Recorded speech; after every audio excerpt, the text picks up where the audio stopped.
السلام علیکم ورحمۃ اللہ وبرکاتہ۔ ہم سیرت کے جب واقعات کا سے جو ہم گزر رہے ہیں تو ہم جنگ بدر تک پہنچ گئے تھے کہ جنگ بدر کے بیک گراؤنڈ کو ہم نے جان لیا، اور جو واقعہ ہوا تھا جیسے کہ میں نے آپ کو بتایا تھا کہ کچھ سریہ جو ہوئی تھیں، یعنی آپ صلی اللہ علیہ وسلم کچھ گروہوں کو بھیجا تھا آپ نے، تو ان میں سے 12 آدمیوں کو نخلا کی ایک وادی میں بھیجا تھا۔ میں تھوڑا سا بیک گراؤنڈ ایک دفعہ پھر بتا رہی ہوں کیونکہ اب جنگ کا واقعہ بیان ہونے والا ہے، تو اس کا تھوڑا سا بیک گراؤنڈ ایک دفعہ آپ اپنے ذہن میں رکھ لیجئے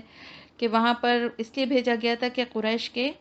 جو ان کے آگے کیا ارادے ہیں اس کا یہ پتہ لگایا جائے۔ تو وہاں اتفاق سے قریش کا ایک قافلہ بھی، ایک چھوٹا سا قافلہ گزرا جسے ان لوگوں نے لوٹ لیا اور ایک آدمی کو قتل کر دیا اور 2 کو قید کر دیا۔ قتل ہونے والا آدمی عمرو بن حضرمی تھا، جو عامر بن حضرمی کا بھائی تھا۔ جب حضور صلی اللہ علیہ وسلم کو اس کی خبر ملی تو آپ سخت ناراض ہوئے اور آپ نے فرمایا کہ میں نے تمہیں اس لیے تو نہیں بھیجا تھا۔ اور ادھر قریش کو جب اس کی خبر ملی تو ان کا جو ہے غصہ اور زیادہ بڑھ گیا تھا، اور وہ جنگ کی تیاریوں میں تو لگ ہی گئے تھے، لیکن اس کو اصل جو ان کو کہنا چاہیے جس چیز سے ان کو اور جس چیز نے اکسایا اور ابھارا، وہ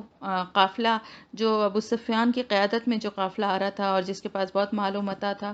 اور یہ خطرہ ہوا ابو سفیان کو کہ کہیں مدینے سے کوئی لشکر آ کر کوئی لوٹ نہ لے، اور اس نے مکے پیغام بھجوایا جس کے نتیجے میں حالانکہ ابو سفیان کا قافلہ سیفلی جو ہے وہ انہوں نے اپنی حکمت عملی سے راستہ بدل لیا، روٹ چینج کر کے وہ نکل گئے، اور انہوں نے پیغام بھی بھجوا دیا مکے میں کہ ہم پہنچ گئے ہیں خیریت سے، اب جنگ کرنے کی ضرورت نہیں ہے۔ لیکن ابو جہل جو تھا وہ تو دشمنی میں شدت پہ انتہا پہ پہنچا ہوا تھا، اور اس کو تو کہنا چاہیے کہ ایک موقع مل گیا تھا کہ سب کے سب اس کے ساتھ اکٹھے ہو گئے تھے اور لشکر تیار ہو گیا تھا، تو اب وہ باز آنے والا نہیں تھا، اور اس نے کہا کہ ہم تو جائیں گے اور ہم اسی طرح وہاں اونٹ ذبح کریں گے اور شراب پئیں گے، ناچ گانا ہوگا، ہم وہاں تباہ کریں گے مسلمانوں کو۔ تو یہ سارے عزائم لے کے وہ آئے، اور یہاں پر مسلمان جو تھے یہ 313 تھے، اور ان کے ساتھ اس میں صرف 70 اونٹ اور 3 گھوڑے تھے، بس اس کے علاوہ سواریاں بھی نہیں، ہر ایک کے پاس سواریاں بھی نہیں تھیں۔ لیکن عزم اور جذبہ اور ایمان کا جو لیول تھا وہ جو ہے کہیں اس کا اندازہ کیا ہی نہیں جا سکتا۔ ایک تو آپ صلی اللہ علیہ وسلم کا ساتھ، اور پھر آپ صلی اللہ علیہ وسلم کے لیے جان قربان کرنے کا جذبہ، اللہ سے اور اللہ کے رسول سے محبت اور ان کی اطاعت۔ تو یہ مثال ہمیں جو ہے ان سے جو ملتی ہے وہ ہمارے لیے ایک بہت بڑی جسے کہنا چاہیے کہ ہمارے لیے قابل تقلید، جس پہ ہمیں چلنا ہے، جس راستے جس طرح کی روش پہ کہ جہاں اللہ اور اس کے رسول کی بات آ جائے، ان کا حکم آ جائے، تو پھر تعداد، اپنی کمزوری، اپنی طاقت کچھ بھی نہیں دیکھنا ہے۔ پھر اگر ہم اسی طرح اللہ پہ توکل کر کے اللہ اور اس کے رسول کی راہ میں نکلیں گے، ان کے احکامات کو مانیں گے، تو اللہ کی مدد ہمارے لیے بھی آئے گی۔ لیکن ہم پہلے ہی اگر کہ ہم تو کمزور ہیں، ہم تو بول نہیں سکتے، ہم تو یہ کر نہیں سکتے، ماحول ایسا نہیں ہے، پردہ کرنے سے ہماری ریپوٹیشن خراب ہوتی ہے، ہم سوشل سرکل میں جگہ ہمیں لوگ سمجھتے ہیں کہ یہ بہت دقیانوسی ہیں اور بہت گنوار سمجھتے ہیں اگر ہم اس طرح جاتے ہیں۔ تو دیکھیں، بہت ساری باتیں، بہت ساری چیزیں ایسی ہیں، سود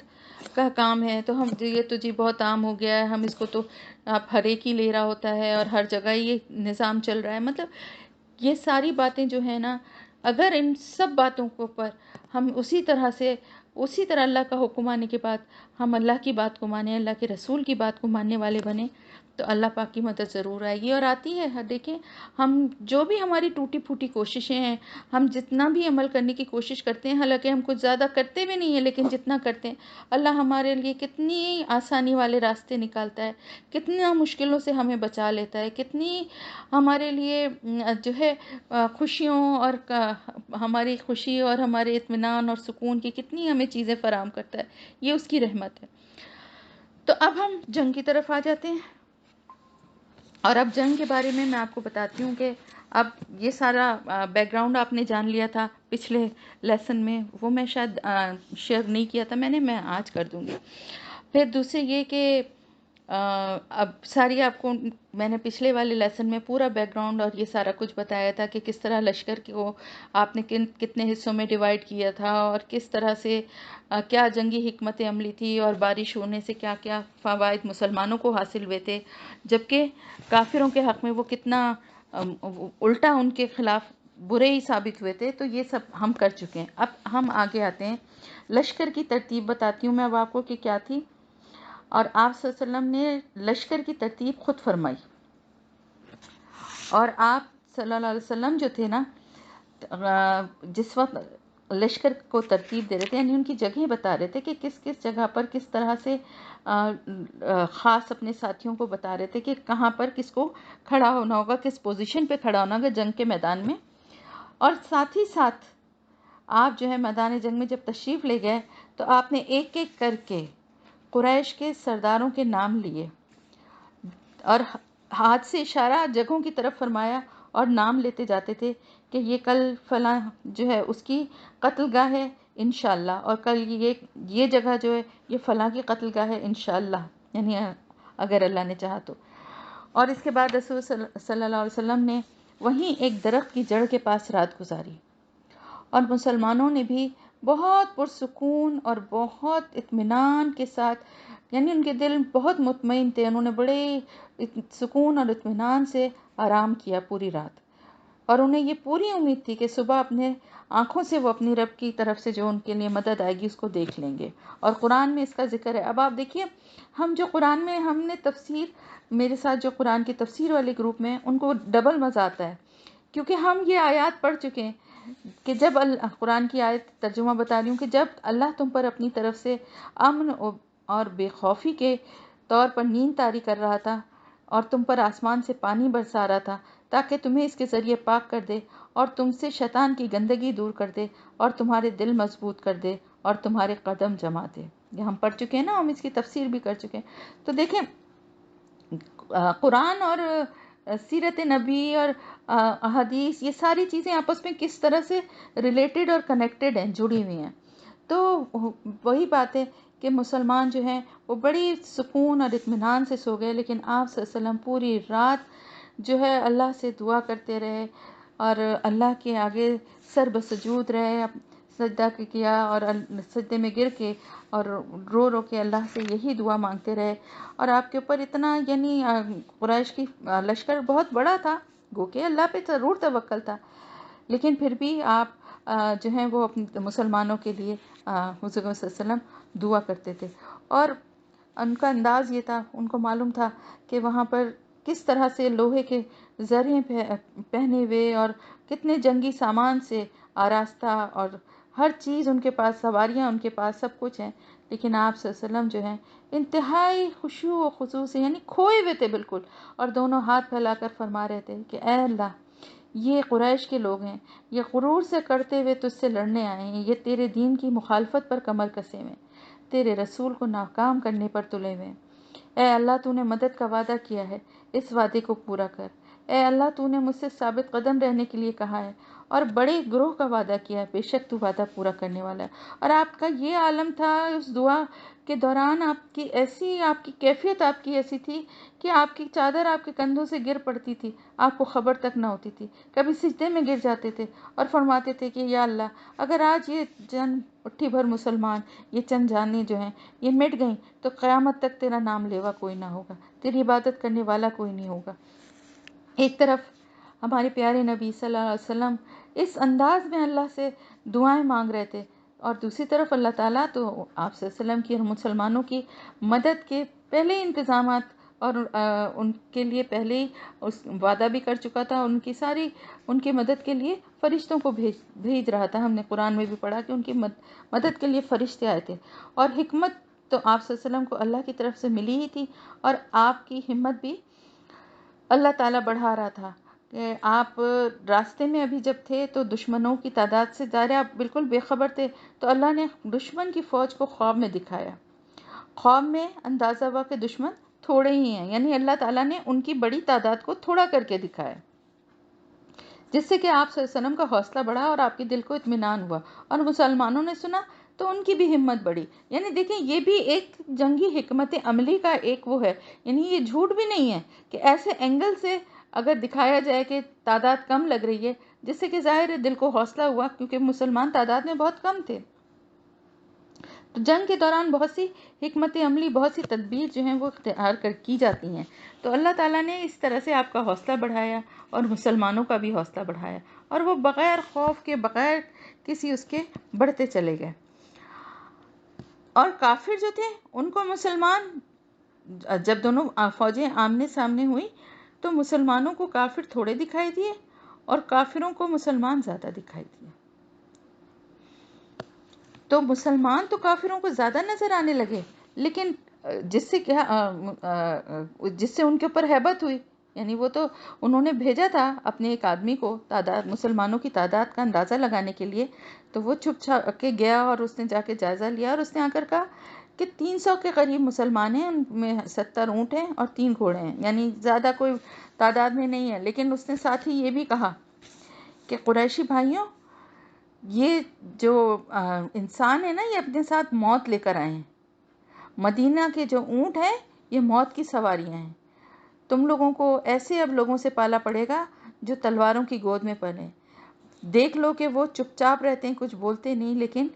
سانپ کی طرح ڈستے ہیں. بقاعدہ میں تو بخدا یہ سمجھتا ہوں کہ ان میں سے جو بھی مرے گا، ہم میں سے کئی کو مار کے مرے گا. اور تم خود سوچو کہ اگر اتنے ہی آدمی ہم میں سے مر گئے تو زندگی کا کیا مزہ رہ جائے گا. پھر انہوں نے، قریش جو تھے ان پہ ایک ہیبت سی طاری ہو گئی یہ سب کچھ سننے کے بعد. تو انہوں نے کہا کہ کیا یہ بھی ارادہ کیا کہ واپس پلٹ جایا جائے، کیونکہ اس بات کو سننے کے بعد ان کو ایک عجیب سی گھبراہٹ. ایک تو دیکھیں ایمان نہیں تھا، ویسے ہی دل تو تھوڑے ہی تھے، اوپر سے اس طرح کی باتیں. ان کا کہ اس طرح کے لوگ ہیں کہ جو بالکل یعنی موت کے لیے تیار ہو کے گھر سے نکلیں اور کئی کو مار کے مریں گے. تو اس موقع پر ابو جہل کے خلاف، ابو جہل نے تو یہ ٹھانا ہوا تھا کہ میں تو لڑ کے ہی جاؤں گا، جنگ کر کے ہی جاؤں گا، اور بڑا اس کو یہ یقین تھا کہ وہ مسلمانوں کو نیست و نابود کر دے گا. تو وہ کسی کی سننے پہ تیار ہی نہیں ہوتا تھا. تو پھر کیا ہوا کہ بھائی کچھ لوگوں نے پھر اس موقع پر یہ کہنا شروع کیا کہ بھائی واپس جانے کے جو ہے اس لشکر سے ٹکر لینے کے بجائے واپس چلتے ہیں. تو اس نے جو ہے قریش کے لوگوں کو، اس کی باتوں سے تو خوف تھا، لیکن انہوں نے پھر ایک دوسرے آدمی کو بھیجا. وہ آدمی بھی چھپ آ کے اسلامی فوج کے قریب پہنچا اور چاروں طرف چکر لگا کے اس نے آ کر کہا کہ خدا کی قسم وہ لوگ کوئی ایسے طاقتور نہیں ہیں، تعداد میں بھی بہت کم ہیں، ہتھیاروں سے بھی خالی ہیں، لیکن ایک بات ہے، وہ مرنے کے لیے آئے ہیں، وہ اب لوٹ کر گھر نہیں جانا چاہتے. تلوار ہی ان کی کل طاقت ہے اور تلوار ہی ان کی پناہ گاہ ہے. اب تم خود سوچ لو. اب یہ باتیں سن کر تو لوگ اور کانپ گئے اور ان کے حوصلے اور پست ہو گئے، اور انہوں نے واپس پلٹنے کا ارادہ بھی کر لیا اور کچھ اور لوگوں کو بھی سمجھایا. اس سلسلے میں ہوا یہ، ایک جھگڑا یہ کھڑا ہو گیا جس میں یہ مطالبہ کیا جا رہا تھا کہ جنگ کے بغیر اب واپس چلے جائیں مکہ. چنانچہ حکیم بن حزام نے لوگوں کے درمیان دوڑ دھوپ شروع کر دی. وہ عتبہ بن ربیعہ کے پاس آیا اور بولا، ابو الولید، آپ قریش کے بڑے آدمی اور واجب الاطاعت سردار ہیں، پھر آپ ایک اچھا کام کیوں نہ کر جائیں جس سے آپ کا ذکر ہمیشہ بھلائی کے ساتھ ہوتا رہے. عتبہ نے کہا کہ وہ کون سا ایسا کام ہے؟ اس نے کہا، آپ لوگوں کو واپس لے جائیں اور اپنے حلیف عمرو بن حضرمی، جس کے بھائی کو مارا گیا تھا سریہ نخلا میں، اس کو آپ اپنے پاس سے کچھ دے دلا کے اس کو، مطلب اس کی دیت دے دیں، جو بھی اس کا خون بہا ہے وہ دے لیں، اپنے ذمے لے لیں. تو یہ معاملہ یہی، کیونکہ اب ابو جہل نے اس بات کو ایک ایشو بنا کے اس کو ابھار دیا تھا نا، کہ وہ اپنے بھائی کا، وہ کہتا تھا میں بدلہ لیے بغیر میں نہیں جاؤں گا. تو عتبہ نے کہا کہ بھائی مجھے یہ منظور ہے، تم میری طرف سے اس کی ضمانت لے لو، وہ میرا حلیف ہے، میں اس کی دیت بھی دے دوں گا اور جو مال اس کا ضائع ہوا ہے وہ بھی میں دے دوں گا. اب عتبہ نے حکیم بن حزام سے کہا کہ تم حنظلہ کے بیٹے کے پاس جاؤ، کیونکہ لوگوں کے معاملات کو بگاڑنے اور بھڑکانے کے سلسلے میں مجھے اس کے علاوہ کسی اور سے کوئی اندیشہ نہیں ہے. اور حنظلہ کے بیٹے کون تھے؟ ابو جہل تھا. حنظلیہ جو تھی وہ اس کی ماں تھی. اب عتبہ بن ربیعہ نے کھڑے ہو کر تقریر کی اور کہا کہ قریش کے لوگوں، تم لوگ محمد صلی اللہ علیہ وسلم ان کے ساتھیوں سے لڑ کر کوئی کارنامہ انجام نہ دو گے۔ اللہ کی قسم اگر تم نے انہیں مار لیا تو ایسے ہی چہرے تمہیں صرف دکھائی دیں گے جنہیں تمہیں دیکھنا پسند نہ ہوگا، کیونکہ اگر آدمی نے اپنے ہی چچا زاد بھائی کو یا خالہ زاد بھائی کو یا اپنے ہی کنبے قبیلے کے کسی آدمی کو قتل کیا ہوگا تو اسے کیا خوشی ملے گی اس سے؟ اس لیے واپس چلے چلو اور محمد صلی اللہ علیہ وسلم اور سارے عرب سے کنارہ کش ہو جاؤ۔ اگر عربوں نے انہیں مار لیا تو پھر یہ وہی چیز ہوگی جسے تم چاہتے ہو، اور اگر دوسری صورت پیش آئی تو محمد صلی اللہ علیہ وسلم تمہیں اس حالت میں پائیں گے کہ تم ان سے برا جو سلوک کرنا چاہتے تھے لیکن تم نے نہیں کیا تھا، تو وہ تمہارے ساتھ، یعنی اگر وہ اتنی طاقت پا گئے اور مطلب عربوں نے اگر ان کو ساتھ ان کو نقصان پہنچا دیا تو یہ تم بھی یہی چاہتے ہو، تم اس میں انوالو ہوئے بغیر بھی یہ ہو جائے گا۔ لیکن اگر وہ غالب آ گئے اور ان عربوں پہ اور ہر جگہ ان کا تسلط ہو گیا تو وہ تمہارے ساتھ نرمی کا معاملہ کریں گے کہ تم آئے تھے ان کو سے جنگ کرنے لیکن تم نے ان کو نقصان نہیں پہنچایا تھا۔ بہت مناسب اس نے ایک بات کہی۔ ادھر حکیم بن حزام ابو جہل کے پاس پہنچا تو ابو جہل اپنی ذرا درست کر رہا تھا۔ حکیم نے کہا کہ اے ابو الحکم، مجھے عتبہ نے تمہارے پاس یہ پیغام دے کر بھیجا ہے۔ وہ بات اس نے بتائی۔ ابو جہل نے کہا خدا کی قسم، محمد اور صلی اللہ علیہ وسلم اور اس کے ساتھیوں کو دیکھ کر عتبہ کا سینہ تنگ ہو گیا ہے، نہیں ہرگز نہیں، بخدا ہم واپس نہ ہوں گے یہاں تک کہ اللہ ہمارے اور محمد صلی اللہ علیہ وسلم کے درمیان فیصلہ نہ فرما دے۔ عتبہ نے جو کچھ کہا ہے وہ محض اس لیے کہا ہے کہ وہ محمد صلی اللہ علیہ وسلم اور اس کے ساتھیوں سے ڈرتا ہے، اور خود عتبہ کا بیٹا بھی انہی کے درمیان ہے، اس لیے وہ تمہیں ان سے ڈراتا ہے۔ عتبہ کے صاحبزادے ابو الحذیفہ شروع میں اسلام لے آئے تھے اور ہجرت کر کے مدینہ تشریف لا چکے تھے۔ عتبہ کو جب پتہ چلا کہ ابو جہل یہ کہتا ہے کہ عتبہ کا سینہ جو ہے وہ سوج گیا ہے یا ڈر گیا ہے، تنگ ہو گیا ہے، اس نے کہا اچھا، بہت جلدی یہ بزدلی کا مظاہرہ کرنے والے کو بہت جلد معلوم ہو جائے گا کہ کون ڈرا ہے، میں یا وہ۔ ادھر ابو جہل کو یہ اندازہ ہو گیا کہ دو گروپ بن گئے ہیں، اور اس کو یہ بھی خوف ہوا کہ کہیں یہ بات اتنی آگے تک نہ چلی جائے کہ اور مزید لوگ بھی جو ہیں وہ لشکر کو چھوڑ کے واپس مکے چلے جائیں۔ تو اس نے کیا کیا؟ وہ تو تھا ہی فسادی، اس نے اس کو عامر بن حضرمی کو، جس کا بھائی جو ہے وہ عمرو بن حضرمی جو ہے وہ سریہ میں ہلاک ہوا تھا، اس کو بلایا اور کہا کہ یہ تمہارا حلیف عتبہ جو ہے وہ یہ چاہتا ہے کہ اپنے لوگوں کو واپس لے جائے، حالانکہ تم اپنا انتقام اپنی آنکھوں سے دیکھ چکے ہو اور لینا چاہتے ہو، لہٰذا اٹھو اور اپنی مظلومیت اور اپنے بھائی کے قتل کی دہائی دو۔ اس پر عامر اٹھا اور جیسا کہ ان کا طریقہ کار تھا کہ کپڑے اتار کے وہ واہ عمر یعنی ہائے عمر کر کے اپنے بھائی کی دہائی دینے لگا اور اس کے قتل کا رونا رونے لگا، جس پر اس کی قوم بہت ہی جوش میں آ گئی اور معاملہ سنگین ہو گیا۔ اور پھر عتبہ نے جس سوجھ بوجھ کے ساتھ جنگ کو روکنے کی دعوت دی تھی وہ رائے گاں گئی، اور یہ کوشش بھی بے نتیجہ رہی، اور نتیجے میں دونوں لشکر دوسرے دن آمنے سامنے ہو گئے۔ تو اب یہ دیکھیے آپ کہ ایک طرف کافروں کا یہ حال تھا اور ایک طرف مسلمانوں کا یہ حال تھا۔ اس موقع پہ کیا ہوا کہ قریش کے کچھ لوگ آگے بڑھے، ایک دن پہلے کی بات ہے، کہ مسلمانوں کے حوض سے پانی پی لیں۔ مسلمانوں نے دیکھا تو انہیں بھگانا چاہیے، لیکن آپ صلی اللہ علیہ وسلم نے فرمایا پی لینے دو، جو بھی پیے گا وہ زندہ بچ کر نہ جا سکے گا۔ اور ایسا ہی ہوا کہ جس نے بھی اس دن وہاں سے اس کنویں سے پانی پیا ان میں سے کوئی بھی بچ نہ سکا سوائے ایک کے، اور وہ جو ایک تھے وہ بعد میں ایمان لے آئے تھے، اور ایمان لانے کے بعد بھی وہ ہمیشہ جب کبھی ان کا نام تھا حکیم بن حزام، جو کہ صلح کی کوشش بھی کر رہے تھے نا، وہ بعد میں مسلمان بھی ہو گئے، اور ان کا یہ طریقہ تھا کہ وہ جب کوئی بہت پکی قسم کھانی ہوتی تھی تو وہ قسم کھاتے تھے کہ قسم ہے اس ذات کی جس نے مجھے بدر کے دن سے نجات دی، وہ یہ قسم کھایا کرتے تھے۔ تو صرف ایک وہی بچے، باقی جس نے بھی پانی پیا وہ اس جنگ میں مارا گیا۔ اب دونوں لشکر آمنے سامنے ہو گئے، جنگ کا دن آ گیا۔ جب مشرکین کا لشکر اور نمودار ہوا اور دونوں فوجیں ایک دوسرے کو دکھائی دینے لگیں، تو اللہ نے رسول اللہ صلی اللہ علیہ وسلم نے اس وقت پھر دعا کی کہ اللہ یہ قریش جو اپنے پورے غرور و تکبر کے ساتھ تیری مخالفت کرتے ہوئے اور تیرے رسول کو جھٹلاتے ہوئے آئے ہیں، اے اللہ تیری مدد ہمیں چاہیے جس کا تو نے وعدہ کیا ہے۔ پھر آپ صلی اللہ علیہ وسلم نے عتبہ بن ربیعہ کو اس کے ایک سرخ اونٹ پر دیکھ کر فرمایا کہ اگر قوم میں سے کسی کے پاس خیر ہے تو سرخ اونٹ والے کے پاس ہے، اگر لوگوں نے اس کی بات مان لی تو صحیح راہ پائیں گے۔ دیکھیں عتبہ نے کوشش کی تھی نا کہ کسی طرح جنگ کو ٹال دیں، لیکن لوگوں نے اس کی بات سنی ہی نہیں۔ اس موقع پہ آپ صلی اللہ علیہ وسلم نے مسلمانوں کی صفیں درست فرمائیں۔ صفیں درست کرتے ہوئے ایک عجیب واقعہ پیش آیا۔ آپ کے ہاتھ میں ایک تیر تھا جس کے ذریعے آپ صف سیدھی فرما رہے تھے کہ سودا بن غزیہ کے پیٹ پر جو سب سے کچھ آگے نکلے ہوئے تھے، آپ نے تیر کا دباؤ ڈالتے ہوئے فرمایا سواد برابر ہو جاؤ، سودا نہیں سواد بن غزیہ، سواد برابر ہو جاؤ، جس پر انہوں نے کہا کہ اے اللہ کے رسول صلی اللہ علیہ وسلم، آپ نے مجھے تکلیف پہنچا دی ہے، آپ بدلہ دیجیے۔ آپ صلی اللہ علیہ وسلم نے اپنا پیٹ کھول دیا اور فرمایا بدلہ لے لو۔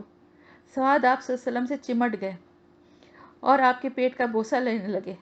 آپ صلی اللہ علیہ وسلم نے فرمایا سواد اس حرکت پر تمہیں کس بات نے آمادہ کیا ہے؟ انہوں نے کہا اے اللہ کے رسول صلی اللہ علیہ وسلم، جو کچھ معاملہ درپیش ہے آپ دیکھ ہی رہے ہیں، میں نے چاہا کہ ایسے موقع پر آپ صلی اللہ علیہ وسلم سے آخری معاملہ یہ ہو کہ میری جلد آپ کی جلد سے چھو جائے۔ کیا محبت تھا، کیا محبت کا لیول تھا۔ اس پر آپ صلی اللہ علیہ وسلم نے ان کے لیے دعائے خیر فرمائی۔